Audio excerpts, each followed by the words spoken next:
in the Talmud, all of the rabbis that lived in Babel have a Reish, Reb, or Rav, and all of those in Eretz Yisrael are called Rabbi.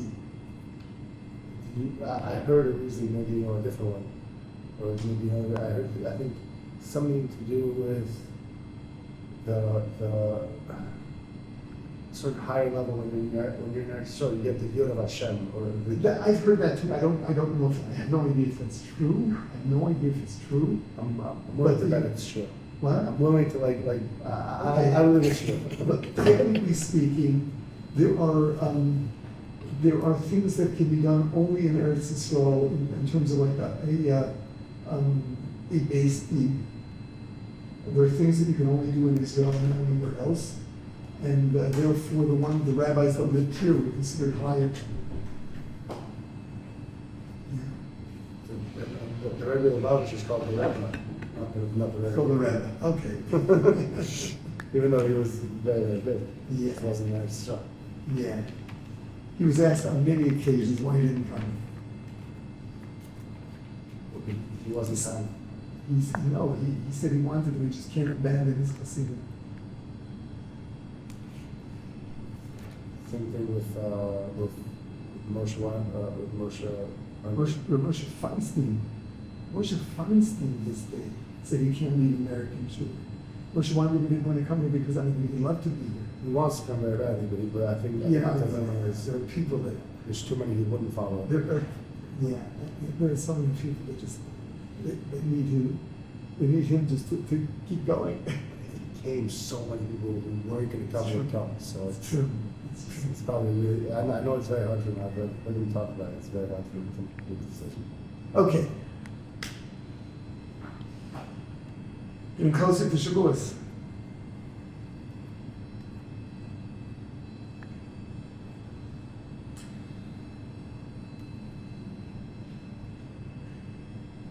We spoke about the love for Torah the Jew has. We spoke about an appreciation for what Torah has really turned us into. We're a whole different breed, a whole different kind of people.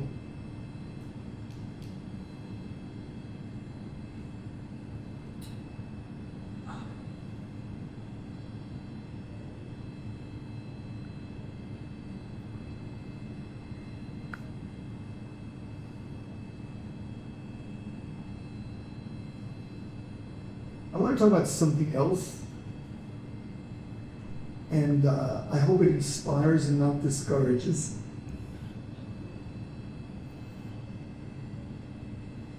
And that is that there's no end to the greatness one can acquire in Torah.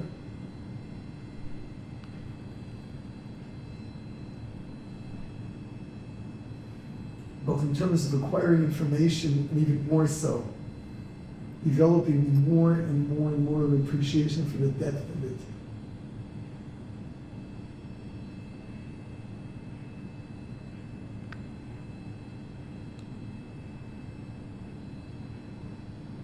The Gemara speaks of the Torah as being Rechava Mini Yam, which means it is wider than the ocean. Which means it's pretty much endless. Now, one second. There's a finite number of books. There's a finite set of information. It's massive, but it's not endless. What's endless is the depth.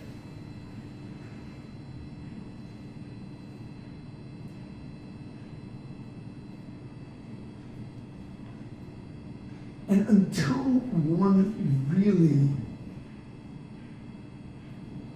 develops what it takes to get the depths out of the text, you may not know what I'm talking about. I hope it doesn't discourage you. On the contrary, I'd like to whet your appetite. At face value, if you go to the Gemara, it's a combination of law,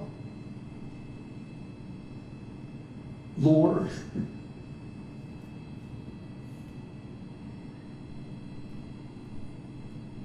And one wonders, like this is what makes a person great.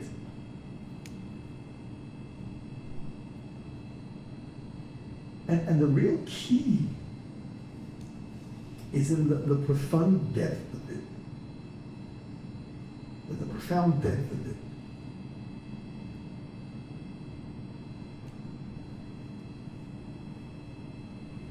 People want to know, how long do you have to stay in Yeshiva? Yeah, you got to develop the skills to be able to read. You can't stop there. You have to be able to develop the skills to critically analyze everything you're studying and be able to delve into it with greater and greater depth.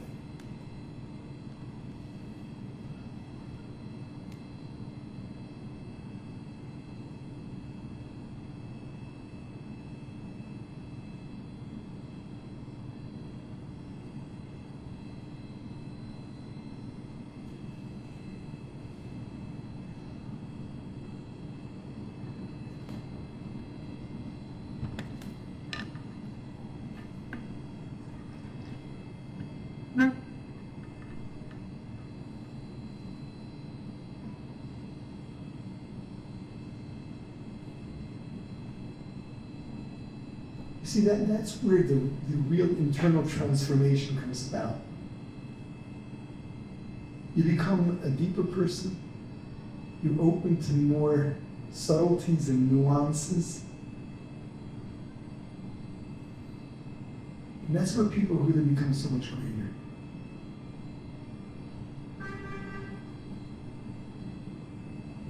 I know where you're at and what your plans are.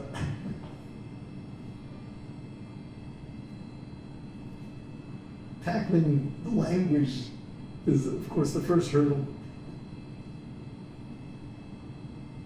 And you're not going to get anywhere before you get the language down, which usually means first the Hebrew and then the Aramaic. And it's hard work, especially for English speakers, because English speakers don't usually see the need to know any other language, because you can get around in English anywhere on earth today, pretty much.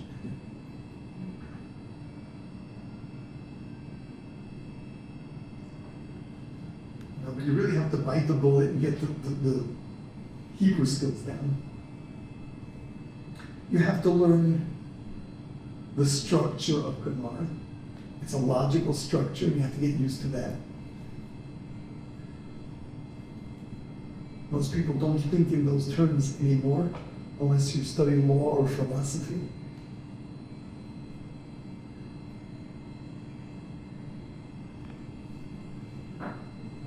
And that takes you pretty far.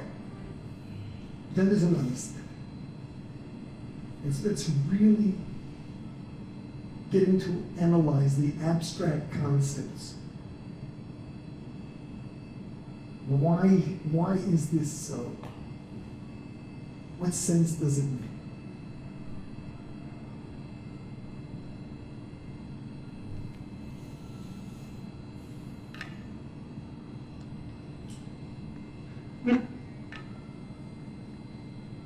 How long does it take to get there?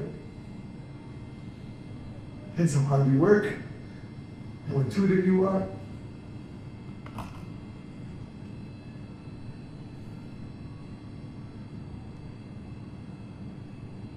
We have a structure. We have a systematic building of skills here, but we don't put a date on when you move up here. You move up when you're ready for the next level. It's not automatic.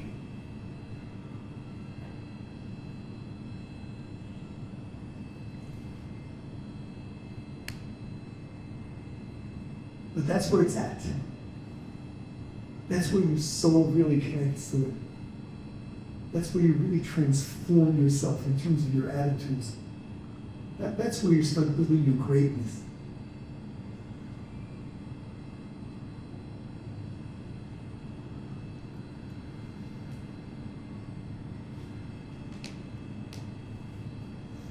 think this goes along with the idea that Shavuot is not mentioned in the Torah as the festival of the giving of Torah, and we needed the oral law for that. We're celebrating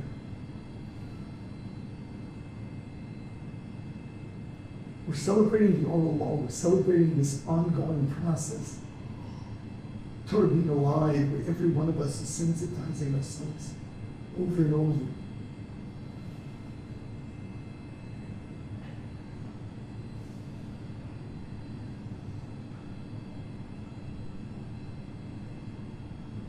This is where it's at. This is where people get passionate over the Torah.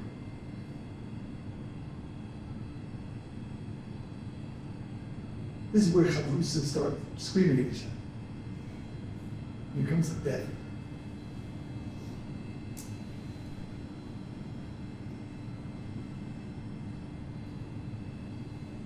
I don't know your plans. Don't shortchange yourselves. Gotta work something out whether it's here or wherever else you are. You're not going to grow in that and have more and more information as the reading goes. You have to make it your business to analyze. Really grow there.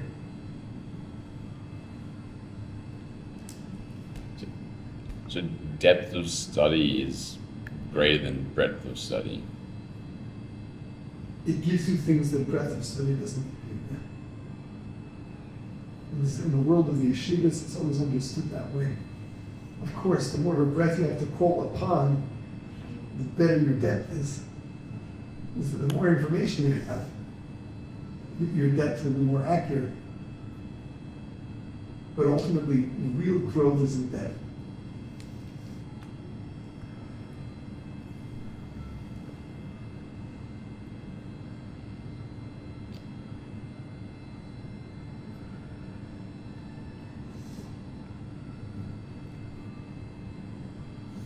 Don't leave here without knowing how, analyzing them.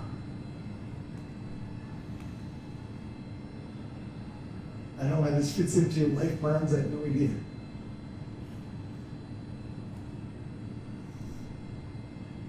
But don't deprive yourself.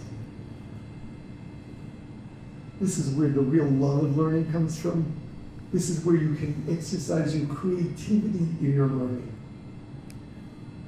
You know, just repeating what the Gemara says is not making use of your creativity.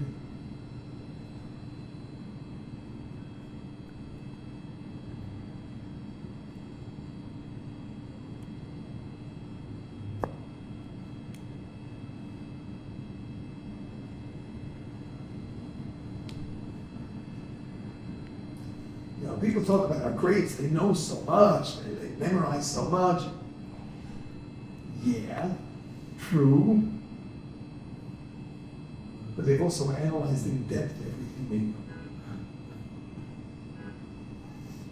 That's wow.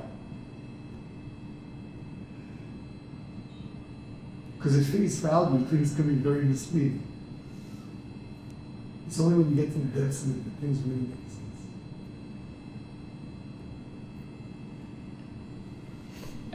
And so specifically depths of Gemara, rather than any other area? It's every area of life. What we call Musar. Now, studying ethics is no less deep. Definitely no less deep in any way. Learning from Basilis and Sharma path, just really working through what's he getting at, analyzing the sentences.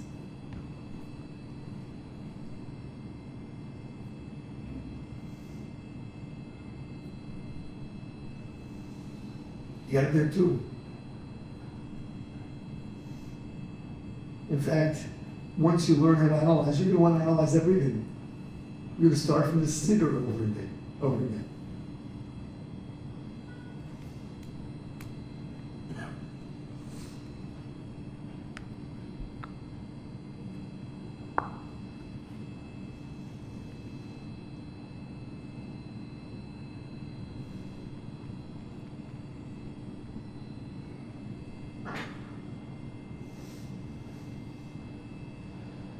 You know, I can talk about it.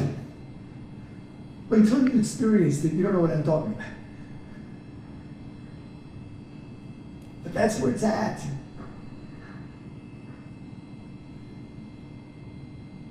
It's getting your brain and your heart to work together.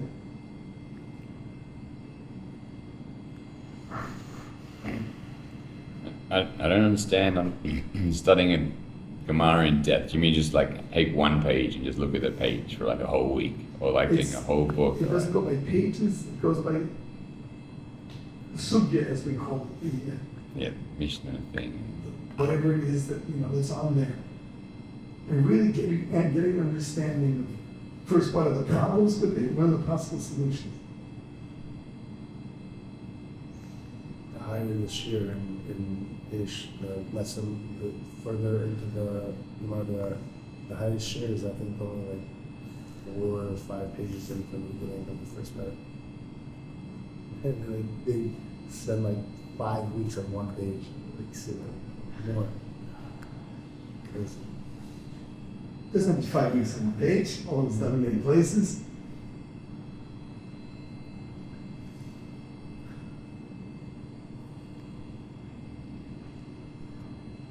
Now, as in the we get a page and a half a day.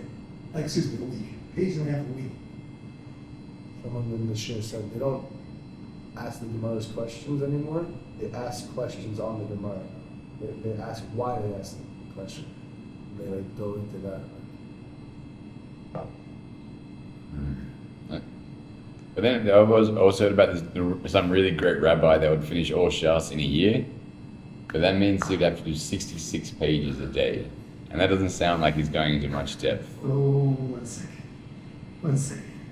If you do 7 pages a day, well, it's 2 sides, 14 pages a day, we finish it in a year. The whole Gemara. But you gotta, I don't know, you can't do that in hours. The Botticelli did that, right? What? The Botticelli did that? It's not when he started out, when he reviewed. Oh, yeah. Once you know it, you can do it like in a few minutes, once you know it very well.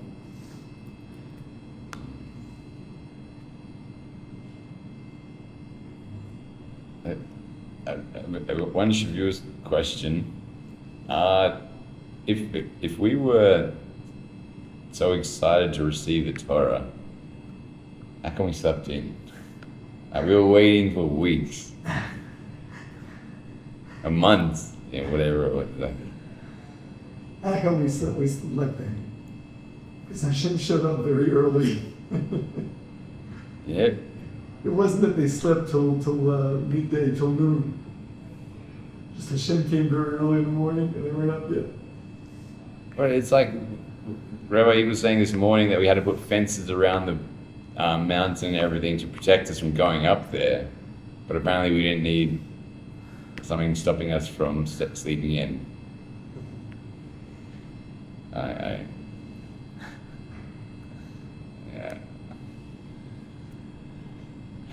I get it. We stay up all night. So it's to be awake for the morning, then we fall asleep. We fall asleep during davening, we fall asleep when it's already given. Yeah. This is Hashem came very early and they weren't there yet.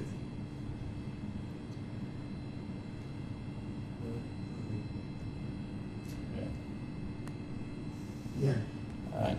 Okay.